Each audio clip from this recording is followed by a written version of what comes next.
और कहा था इसे कपड़ों में छुपा ले। जब बिल्लू की बीवी ने दरवाजा खोला और लोगों से कहा मेरा पति साथ वाली बस्ती में किसी काम से गया हुआ है, तो लोगों ने कहा इस बार हम इस लुटेरे के घर बैठकर इंतजार करेंगे। सभी लोग बिल्लू के घर बैठ गए। कुछ देर गुजरने के बाद बिल्लू सौदागर घर में दाखिल हुआ। फिर उसने सभी से नमस्ते किया और अपनी बीवी से पूछा मेरे खास मेहमानों की मेहमान नवाजी में कोई कमी तो नहीं छोड़ी ना तुमने? मेरे इन मेहमानों को कुछ खाने को भी दिया कि नहीं? बिल्लू की इन चिकनी चुपड़ी बातों को सुनकर लोग दिल ही दिल में शर्मिंदा होने लगे और सोचने लगे कि जिसे वे लुटेरा और धोखेबाज समझ रहे थे वह तो असल में बहुत ही नेक और अच्छा इंसान है।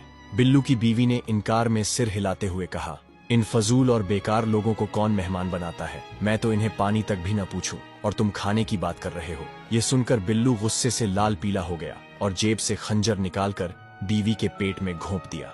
बिल्लू की बीवी वहीं मर गई।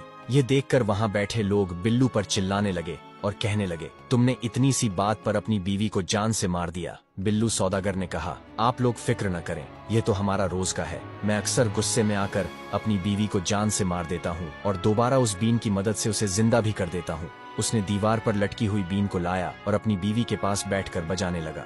थोड़ी ही देर बाद बिल्लू की बीवी उठ खड़ी हुई और गुस्से से अपने पति से पूछने लगी तुमने मुझे एक बार फिर जान से मार दिया? सब लोग यह देखकर हैरान हो गए और एक बार फिर भूल गए कि वे वहां क्यों आए थे। असल में यह बिल्लू सौदागर की एक और चाल थी। उसने जो लाल रंग की पुड़िया अपनी बीवी को दी थी वह उसकी बीवी ने पहले से ही अपने कपड़ों में छुपा ली थी। बिल्लू ने उस खंजर से सीधा उस पुड़िया की जगह पर वार किया जहां वह थैली थी, जिससे वह लाल थैली फट गई जिसमें लाल पानी था और लोग उसे खून समझ बैठे। एक व्यक्ति बोला यह बीन हमें कितने की दोगे? बिल्लू बोला यह बीन हमारी पुश्तैनी बीन है, इसकी कोई कीमत नहीं है। एक सौदागर बोला मैं इस बीन के बदले 20,000 अशरफियां दूंगा। बिल्लू ने राजी होकर अपनी बीन उस सौदागर को दे दी। इसके बाद लोग अपने अपने घरों को चले गए। जिस सौदागर ने वो बीन खरीदी थी वह अपनी बीवी से बहुत ही तंग था, क्योंकि उसकी बीवी आए दिन उससे झगड़ा करती थी। उसने सोचा कि आज अगर मेरी बीवी ने झगड़ा किया तो उसे मार दूंगा और अगले दिन दोबारा जिंदा कर दूंगा। जैसे ही सौदागर घर पहुंचा तो उसकी बीवी ने उससे झगड़ा करना शुरू कर दिया। सौदागर ने जेब से खंजर निकाला और अपनी बीवी के पेट में घुसा दिया। सौदागर की बीवी वहीं पर ढेर हो गई।